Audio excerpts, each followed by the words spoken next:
यूं तो नागरवेली बहुत मशहूर सड़क हुआ करती थी। कहते कि वहां बहुत ही अजीब घटनाएं घट चुके।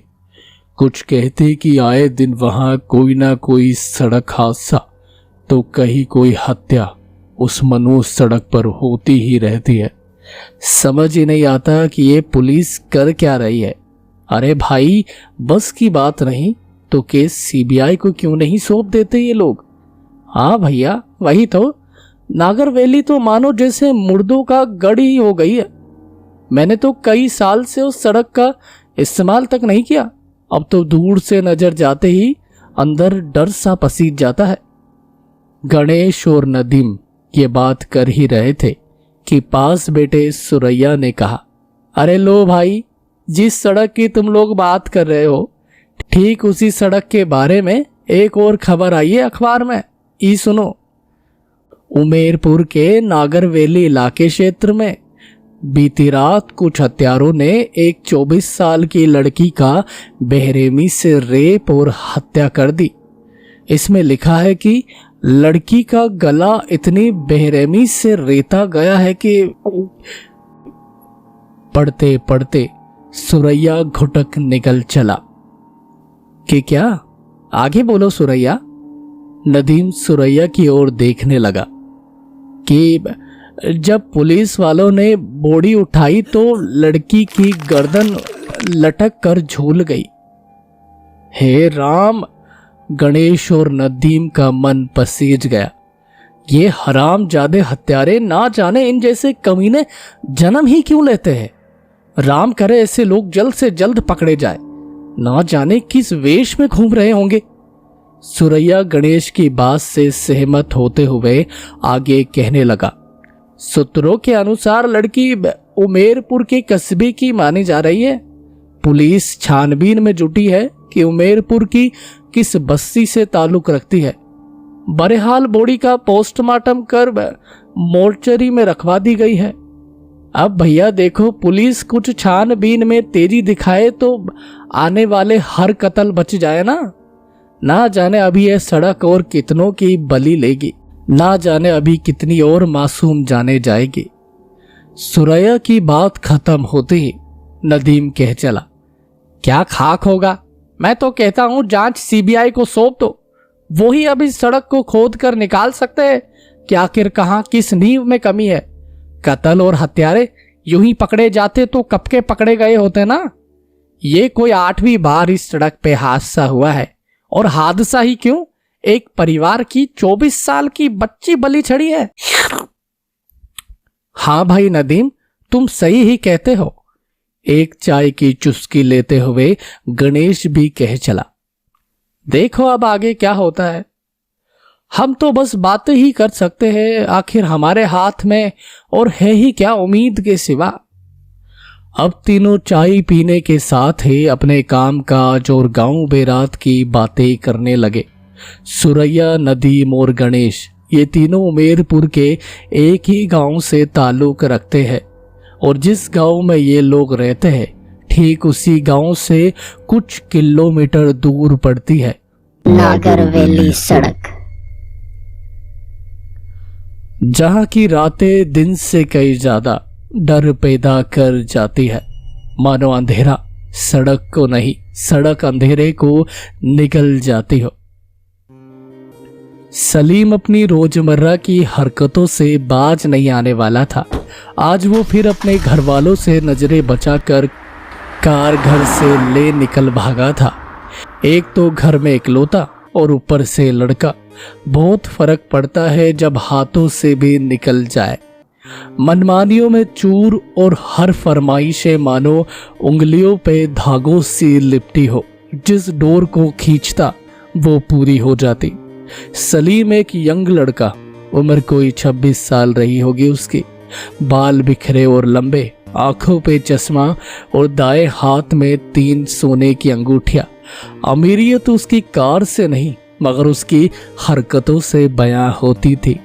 बेटा और ना बिगड़ जाए इसीलिए घर वालों ने उसे उसकी पसंद की कार कभी नहीं दिलाई। मजबूरन सलीम को कार लेकर भागना पड़ता था।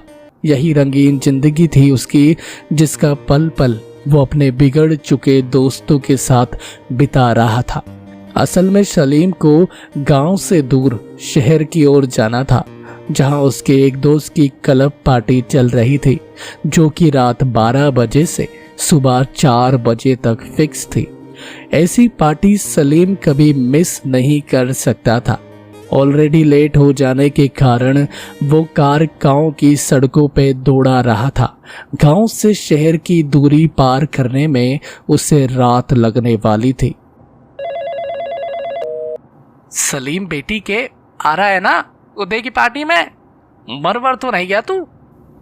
ये कॉल सलीम के करीबी और बिगड़ेल दोस्त पूरन की थी।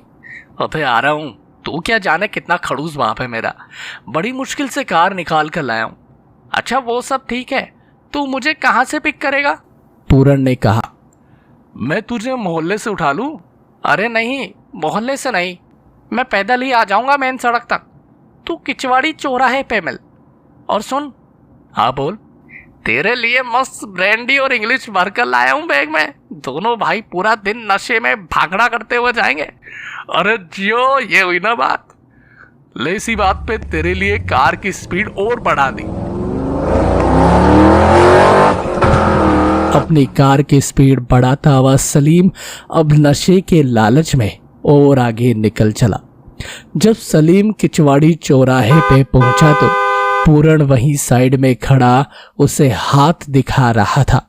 हाथ में एक भारी बैग देख सलीम के चेहरे पे मुस्कान फैल गई कि आज दारू भर भर कर पीऊंगा। जल्दी से पूरन को कार में बैठा। अब सलीम बस गांव की बेरंगियत से दूर शहर की चकाचौंध में खो जाना चाहता था। दिन की कड़कड़ाती धूप अब दोनों को कार की एसी की ठंडक पहुंचा रही थी। कार का म्यूजिक तेज चलाता सलीम शीशे के कान फाड़ रहा था। गिलास में भरती दारू भी म्यूजिक के साथ थिरक रही थी। थर थर पूरन का हिलता हाथ सलीम ने थाम कर गिलास छीन लिया। इधर ला साले, तू क्या पिएगा मोटे तोंदल? चला तू गाड़ी, अब मैं पीऊंगा ब्रांडी। चलती कार में ही सीट्स अदला बदली करते पूरन और सलीम को अपने आपे का कोई होश नहीं था। सड़क सूनी और पक्की होने की वजह से उनकी जान अभी तक सलामत थी। सीट्स अदला बदली कर अब पूरन कार चला रहा था और सलीम कार में बैठा ब्रांडी की चुस्कियां ले रहा था। हर गुजरती लड़की को देख एक अजीब सी मुस्कान दोनों के चेहरे का रंग बिखेर दे रही थी। ऐसा लगता था मानो जैसे जन्नत में खोए दो नौजवान अपनी जवानी लुटा रहे थे। नशे में चूर दोनों मस्ती में झूलते हुए गाना गा रहे थे। ये दोस्ती हम नहीं तोड़ेंगे, तोड़ेंगे टांग तेरी मगर पीना ना छोड़ेंगे। मेरे बाप को सलाम, तेरे बाप को सलाम, सलाम दुनिया को, बाकी सब आराम। एक अजीब सी मस्ती उन दोनों के दिमाग में बस नशा भर चली थी और दोपहरी आसमान में मानो शाही सा नीला रंग बिखेरने लगी थी। शराब की तमाम बोतलें खत्म होने के बाद अब दोनों सामने सड़क की ओर घूर कर गाड़ी चला रहे थे। अंधेरा हर तरफ अपना रंग बिखेरने लगा था, मानो सूरज अब चद्दर ओढ़ सोने चला था। अपने गांव को कई दूर पीछे छोड़ अब सलीम और पूरन शहर की पहली सीढ़ी पे अपना कदम रख चुके थे। रात के करीब 8 बज चले थे। पेट्रोल पंप की ओर कार को भगा पूरन ने कार रोक दी। ओए बेवड़े, पैसे निकाल, मैं टैंक फुल करवा दे रहा हूं। पूरन सलीम को कहकर कार से बाहर सिगरेट लेकर निकल गया। नशे में फटी आंखें लिए सलीम अपना पर्स ढूंढने लगा। कहाँ गया बेटी पर्स? पर्स टैंक फुल कर देना, मैं अभी आया। पेशाब करके अपने मुंह से शराब की बदबू फेंकता पूर्ण पेट्रोल पंप वाले वर्कर से कहने लगा। तब तक सलीम अपना पर्स ढूंढ उसमें से कार्ड निकालने लगा। जब तक पूर्ण वापस आया कार में पेट्रोल भर चुका था। अपने पर्स से कार्ड निकाल पंप वर्कर को पकड़ा। सलीम ने उसका हाथ पकड़ लिया और कहने लगा, तू तो नहीं पीता ना? कार्ड से पैसे कटवाकर दोनों अब अपनी कार से आगे की ओर बढ़ चले। रात के तकरीबन 8:30 हो चले थे। सफर अभी काफी लंबा था और नशा गहरा। यार यो पेट्रोल वाला मस्त था। सलीम कार के डैशबोर्ड को देखते हुए कहने लगा। हाँ हाँ, आते हुए 2 जोड़ा शादी ले चलियो। ये लिया राइट। अपनी कार को राइट घुमा दोनों गंभीर शांत फैली सड़क में निकल चले। ये सड़क बड़ी ही सूनी थी। ऐसी सूनी सड़क मानो कि रात का चांद कहीं अंधेर वेली में खोस आ गया हो। मानो चांद के बिना पूरी रात सूनी और अंधेर सी थी। कार की हेडलाइट्स में दिखती रोशनी सड़क पे पड़ने के साथ ही एक सफेद लाल बोर्ड पे लिखा था, नागर वैली सड़क।